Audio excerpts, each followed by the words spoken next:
HR scorecard, and that's coming from the experience of applying it to various organizations, Indian organizations, MNCs, and so on. So what is important for us to also look at, so there is a step-by-step process to look at the process through which we arrive at that scorecard. Because if you're following the process, the chances of you coming at a scorecard which is effective are that much more. And that's what I'm going to focus on. But before I move ahead, I just want to give you a brief introduction to Hay Group. I mean, I'm sure all of you would be aware of what Hay Group is, but essentially this is a 45 to 50 years old company started in 1945 by a person called Edward Hay. And this was at the time of World War II. So he was an accountant in the US Armed Forces, and he was puzzled by a question, and that central question was that if you have to compare two jobs, so is there a precise scientific way to evaluate two jobs and to compare them and to actually quantify them into some kind of a points or numbers, and wherein you can say that okay, one job is heavier and the other job is not, or heavier than the other.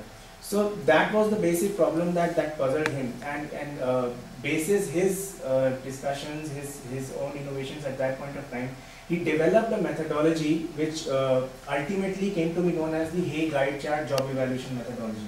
But this is a methodology which has, I mean, American Management Association has indicated is one of the most robust management tools developed in this century. For the pure reason that this is a tool which has survived till now. I mean, there are very few things which have, very few theories and concepts which have actually survived and are still used in practice. This one is. And as I was coming, I was sharing with Mr. Anirudh, who's just going to have a session with you later, that in the past 10 years, the Indian organizations have suddenly sprung up. There were so many Indian organizations which suddenly attained a significant size, a significant volume, and their organizations also grew. And they did not have a robust system or a mechanism to assess the jobs and to position them and to grade them. So if you talk about designations, designations were flying all over the place. You could have a vice president and an assistant vice president as anybody.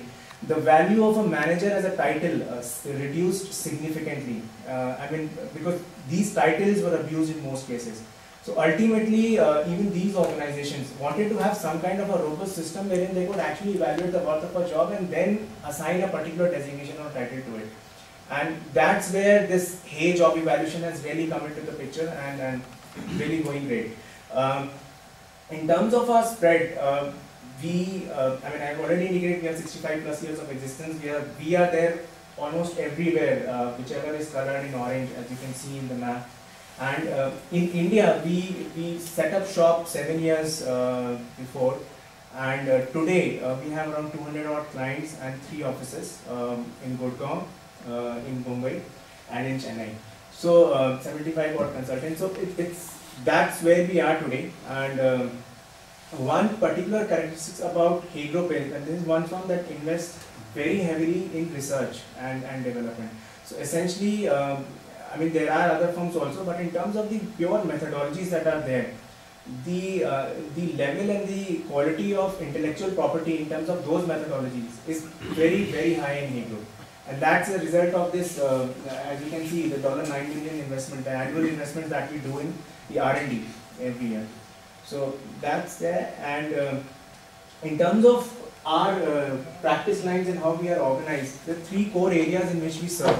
The first one is around building effective organization, which is largely around organization effectiveness, which basically covers restructuring, manpower optimization, and performance management, the core strategic areas of HR. The second practice is leadership and talent, which is essentially around identifying talent, behaviors, and developing leaders within an organization. The last bit is what we started out with, which is the reward services. It is the job evaluation practice, and it also has the executive compensation and the entire compensation analysis piece to it. Supporting it at the bottom are various diagnostics which are there, which are our own developed tools. Some of these, so I mean, we have been pretty high in terms of the kind of research that has been done. One particular book that I would like to mention about here is the Indian CEO, the book at the center. Now, this in 2004, there was a study which was commissioned with BPCL, and it was conducted by Halo Consultants, in which what we did was we interviewed 36 of the top Indian CEOs across all sectors, public sector, private sector, and behavioral event interviews were conducted on them. And the idea was to identify the behavioral DNA of an Indian CEO and try to map that. So this was the seminal study that was done, and the findings were released by the then Prime Minister of India, Mr. Manmohan Singh. One more book that I would like to mention over here at the right hand bottom is Competence and Work, which is by Signe Spencer. In the area of behaviors and competencies, this is the Bible actually. This is the core book which basically started all around all the details which are there around behavioral modeling, developing a behavioral competency model, how to do assessments. That's which it contains. So there's pretty much a strong IP which supports our practice. In terms of our experience in India, as you can see, I mean, there are 200 odd clients, but if you look at, there's a fair mix of all kinds of clients. So if you look at the topmost layer, there is the big conglomerates in India, the Aditya Birla Group, Tata's, Larsen & Toubro, Reliance. The second layer is a lot of PSUs. We work a lot with the public sector organizations, HPCL, BPCL, Steel Authority. Then there is a whole host of emerging Indian family-owned businesses like Dabur, Welspun, SRF, Dalmias, and so on. And lastly, at the bottom row, what you can see is there are a number of MNCs who are our clients globally and are setting up shop in India, and hence we still continue to serve them. So fairly, what we have is we have a mix across all types of companies which are involved here. Globally, also 36 of the Fortune 50 companies are our clients, and some of the names that you can mention as we are indicated here. Now,